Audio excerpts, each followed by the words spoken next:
You're listening to the Get Out and Drive podcast, fueled by AMD, with your hosts, John, Custom Car Nerd Meyer, and Jason, Old Car Guy Carr. We'll be bringing you gearheads everything you never wanted to know about cars and why they should be on the road and not in your garage. Are you ready to get out and drive? I had fun at C10s in the city in Atlanta, and I'm just me. It did rain a little bit, but we walked around, talked with everybody at AMD, met a lot of friends, met a lot of new friends. I hung out with a lot of people. What'd you do? Well, I had someone ask me for my autograph. I thought that was pretty damn cool. That's never happened. And I think when you go to these events, you're meeting up with a lot of mutual hobby, thinking alike. Obviously, it's a C10 truck show, so there's no Fords, no Dodges, Toyota, whatever. It's all C10. So we've all got that in common as a rule.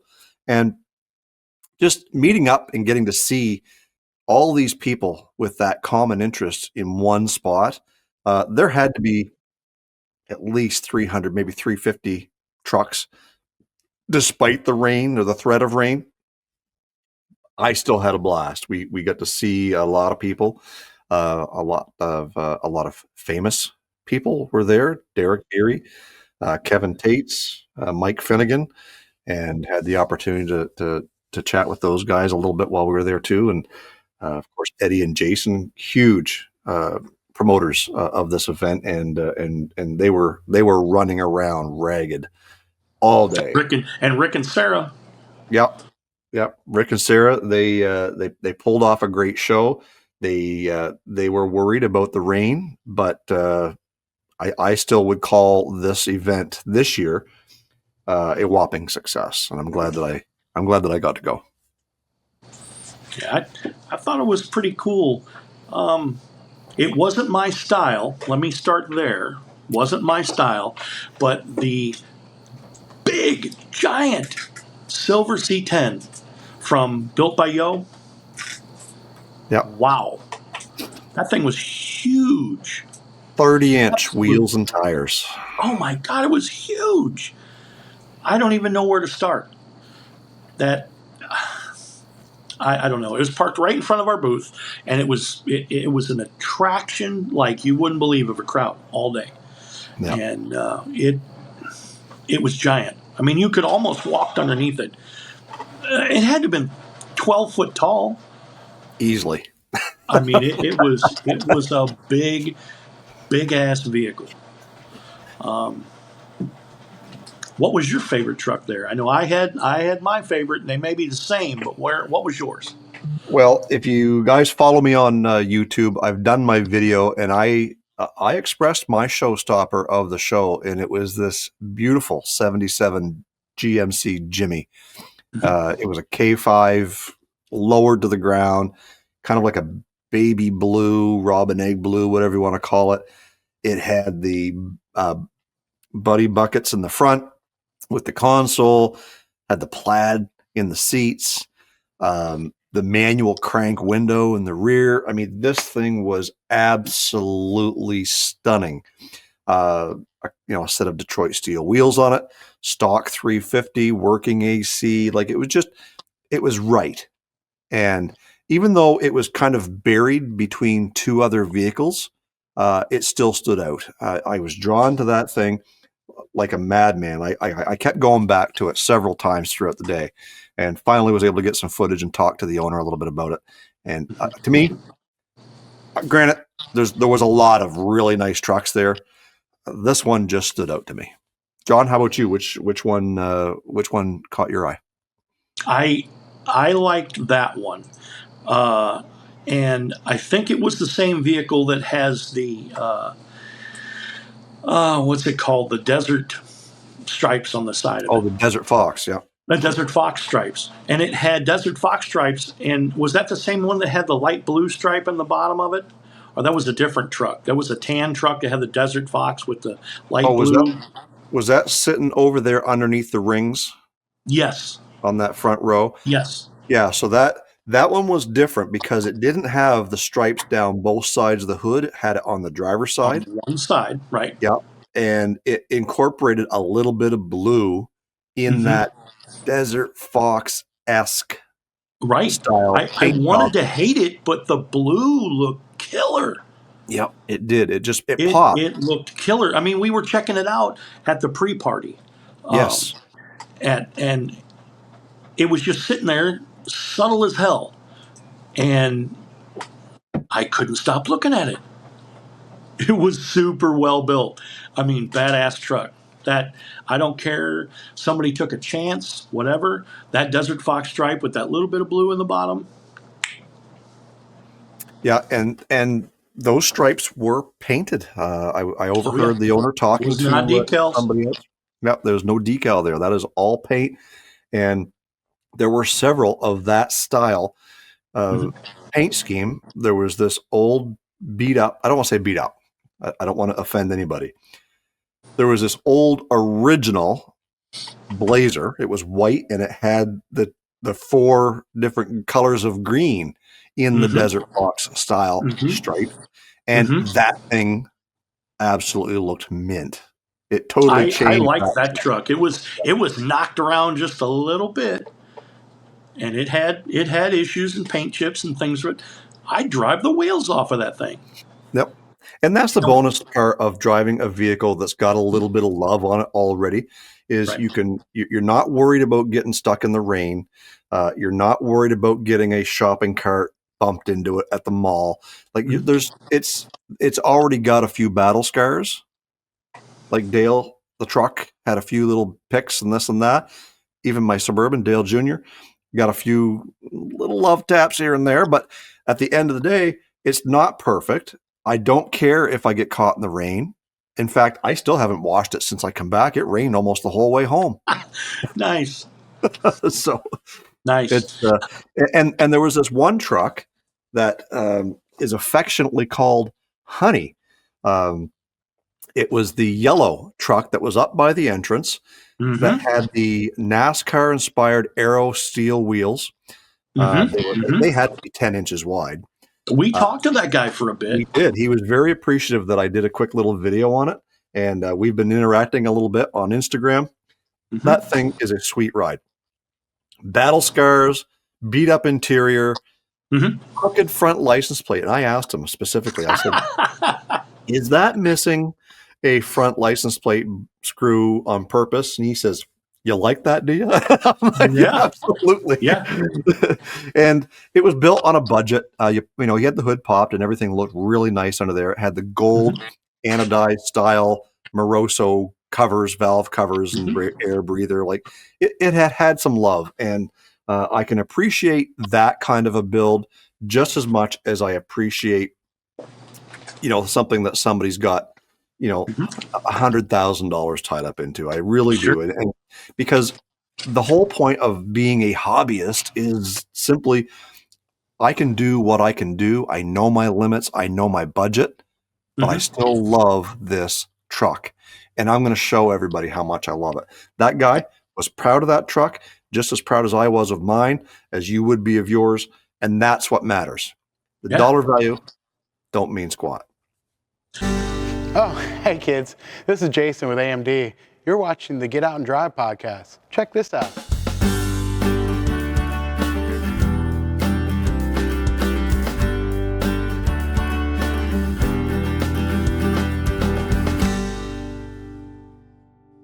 Jump in and join the Get Out and Drive podcast, What Drives Youth Initiative, by supporting these organizations that support the next generation in the automotive industry. Operative Talent is committed to inspiring and empowering the next generation of automotive professionals. Learn more at operativetalent.com. The RPM Foundation safeguards the critical skills necessary to restore and preserve collector vehicles by supporting hands-on training and engaging the next generation of craftsmen and women. Learn more at rpm.foundation. Remember when you used to go to swap meets and scour parts bins looking for that one elusive original part you had to take home to clean and repair? You just made more work for yourself. It's true. I'm not a trained body man or metal fabricator, and neither is the majority of our enthusiasts that are working on their own projects at home in their garage.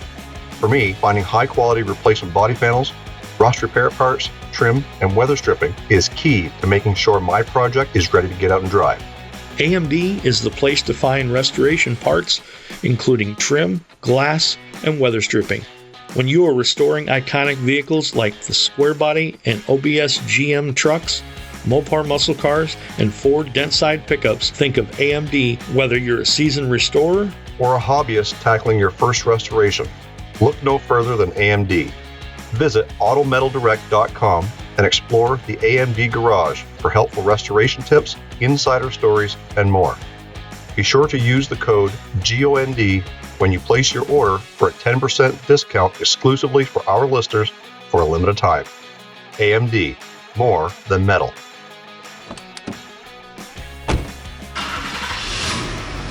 Another truck I thought was killer, and we walked around it quite a bit, was, I think it was a round eye, step side, blue, tin camper shell, Desert Fox looking stripes on it. And it had 15-inch aluminum slots and fat tires on it. Oh, it was a burgundy truck. Oh, was it burgundy? I thought it was light burgundy, blue. You but are it had the right. blue You are right. stripes. It is burgundy, and it had blue stripes on the burgundy. It stood out. Who thought you could put a blue stripe on a burgundy truck and make it look good? That thing looked awesome. Yeah, Another short couple bed, aluminum pawpaw camper shell. Oh my God, it was awesome. And another thing that made that awesome was that they had the roll-out roof tent on it. Mm-hmm. Not roof tent, but canopy. Yeah, so they're sitting there. If it starts raining, they're covered. and it did start to rain. Yeah. Couple other trucks. Notable mentions was Derek Beery had his OBS truck that Kevin Tate's painted unveiled. That thing looked beautiful. Mm-hmm. A Vice Grip Garage, the Cat Farm Crew Cab, it used to be white, used to say Vice Grip down the side. Mm-hmm. That was completely repainted into an orange with a wood grain in the inside of the moldings. That was a really nice looking truck. And one that really stood out to me that I guess might be a little bit of a guilty pleasure. There was this first gen Chevy S10. It had Gumby for a license plate. It was dark green. That sucker had a V8 in it. Mm-hmm. And it was a sweet looking truck. Like, you see a lot of different things when you go to these shows. And I remember having a conversation with Rick in reference to people wanting to bring certain trucks to his event. And at one point, S10s were not part of the C10s in the City show, to the point where somebody somewhere along the way had gotten a little bit upset. Granted, it is open to S10, S15 trucks now. It's all squares. It's also open to G vans. So anything from, I think, what year was it? 72 or 3 to like 95 or 6, whenever they changed. I'm pretty sure, but he'd like to keep it 10 grill. I don't know. But anyway. Either way, it's hard to draw a line when these trucks carried body styles over for so long. Mm-hmm. I mean, look at the current Chevy Express. Mm-hmm. Been around since the early 2000s, and the 2025 model looks the exact same thing. So now you talk about guilty pleasure. I saw you sniffing around a particular conversion van, square red Suburban. Maybe. Yeah, so that particular truck, it was all conversion vanned out. The typical 90s conversion van, wheel flares and all that jazz. Yeah, I know. I saw you. The decals were cracked. The grill was damaged. The wheels were pitted, but it had those beautiful BFGs on it. And I fell in love with this ratty old Suburban. I mean, I tell you what, it's the thing is, when you go to a truck show like this, it's hard to pick one favorite because a lot of trucks stand out to you for different reasons. like that ratty old red Suburban. That wasn't even entered into the show. That was just sitting outside the fence. That was somebody's hauler. Somebody, right? And, there was a lot of people who did not make it to this show due to rain. I get it. You're going to travel a long distance to come to a show, and with the threat of rain, I get it. But guys, I traveled 1,500 miles, rain or shine, and a huge shout out to Dennis over at Jet Set Detail. That when I got there, he had his van all set up to do pressure washes, clean, shine tires, get things ready, get it looking good. We collected a lot of bugs and a lot of road grime on the way down on that 1,500 miles. And the fact that those guys were there to help, get your ride looking good again, which he did. Remove the bugs, get rid of the grime. We were ready to show this thing off. And I think that the show was very well put together. I know you said at some point that it wasn't your type of show or whatever. I don't know what you were getting at there, but I was saying that one particular vehicle from Built by Yo. Okay. I get what you're saying. That truck was not my cup of tea. Yeah, but it was cool. But the whole thing is that you can go to any car show, and there's going to be a lot. So much stuff. Yep, there's going to be a lot of things that you just don't like. But all it takes is that one or two that you absolutely fall in love with that make you say, that was a damn good show. And C10s in the City 2025, in my opinion, was a damn good show. I'm sure many of you know that I flew across the country to Kansas to buy a 1990 Chevy Suburban that I seen only in photos. I rounded up John and we took the Suburban on a 2,000-mile test drive back home to Canada because that's what car guys do. It was obvious that I was going to need some panel replacement, rust repair, and other restoration parts replaced, but I wasn't worried. Why? Because I knew AMD had high-quality restoration parts for square body, OBS GM trucks, Mopar muscle cars, and Ford Dentside pickups. Be sure to subscribe to the Old Car Guy YouTube channel to follow along as I restore my Suburban with quality AMD parts. Visit autometaldirect.com and use the code GOND for a 10% discount exclusively for our listeners for a limited time. AMD, built for enthusiasts by enthusiasts.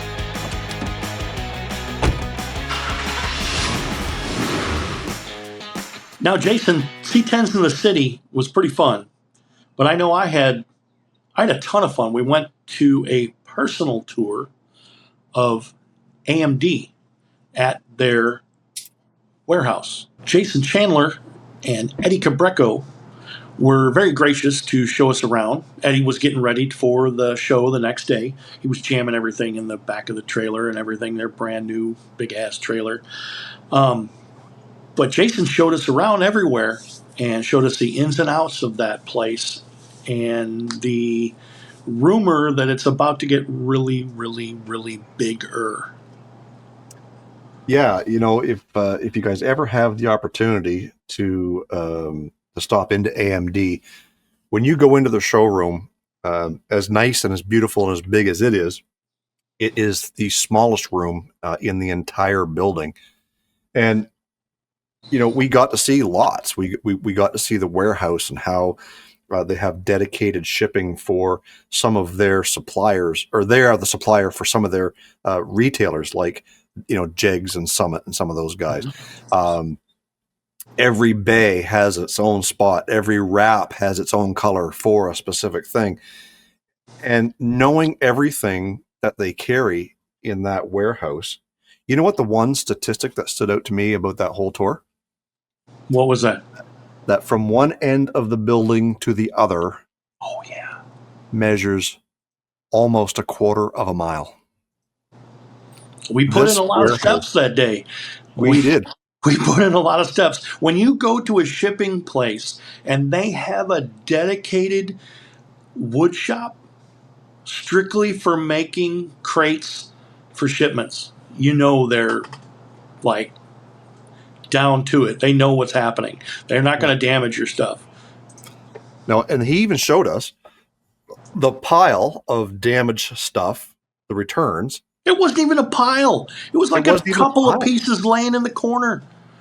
And those pieces don't go to waste either, he says. Mm-hmm. Like a lot, they'll dedicate a lot of that, they'll donate some of that stuff to local area schools for their shop classes, for different projects that they're doing. So you get a hood that's got the corners bent up on it. Well, what an opportunity to teach these kids a little bit of body work, right. and how to fix some of that stuff. Yeah. But they like. We think of AMD and we think square body Chevy truck parts. That is a small fraction of what they do, John. They had this beautiful, you know more about it than I do. I think it was a Fairlane.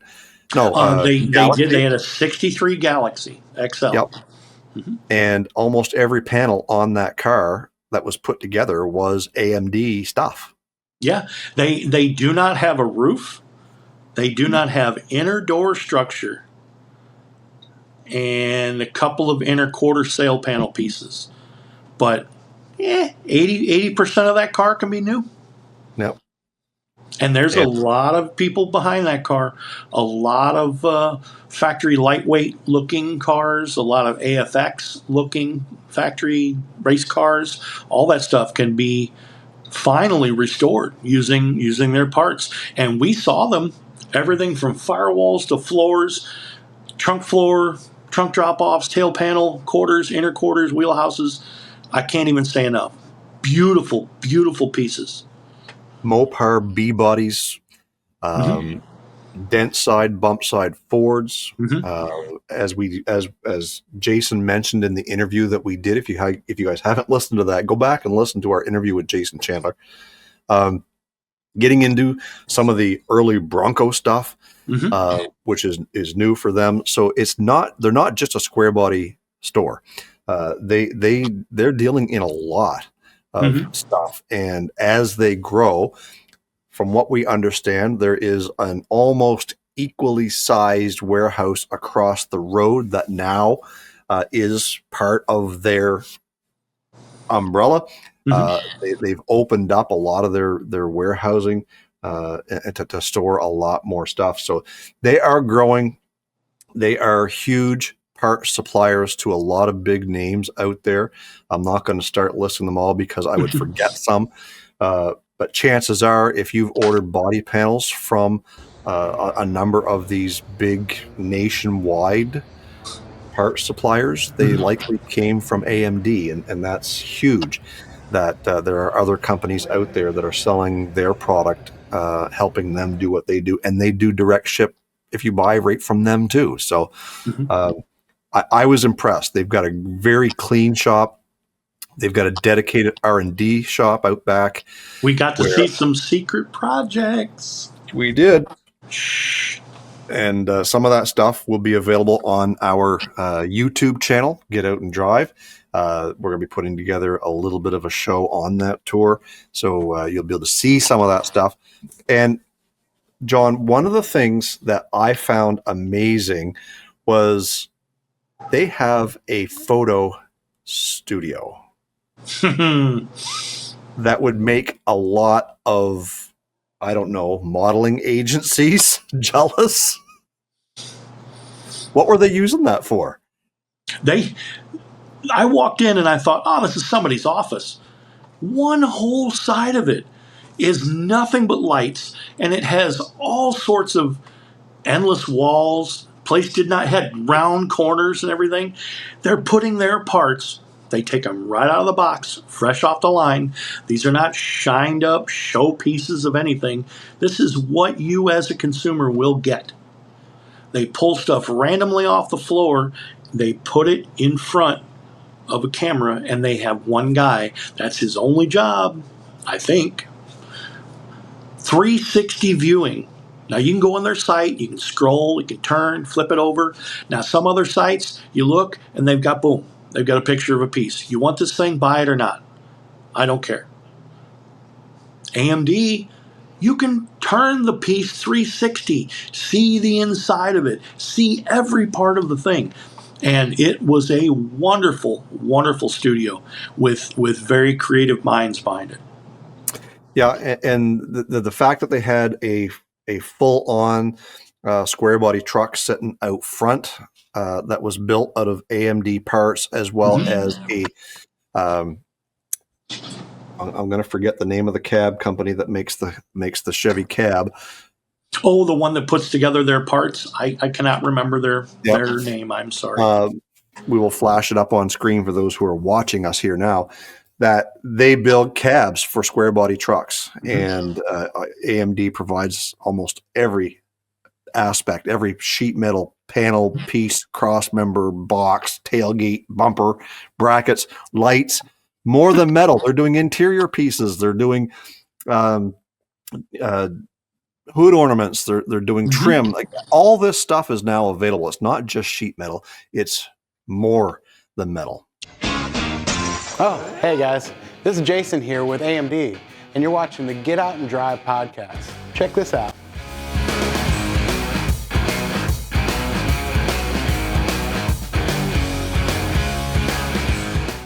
More than metal. I never thought I'd be able to buy complete aftermarket pieces for an OBS Chevy truck. Yeah. AMD's got it. AMD's got it. Grills, bumpers, wheel well opening, moldings, thunder welds, name it. No, not thunder welds. Stop that. Oh, shoot. You don't know what a thunder weld is? That's in a previous episode. Go find it.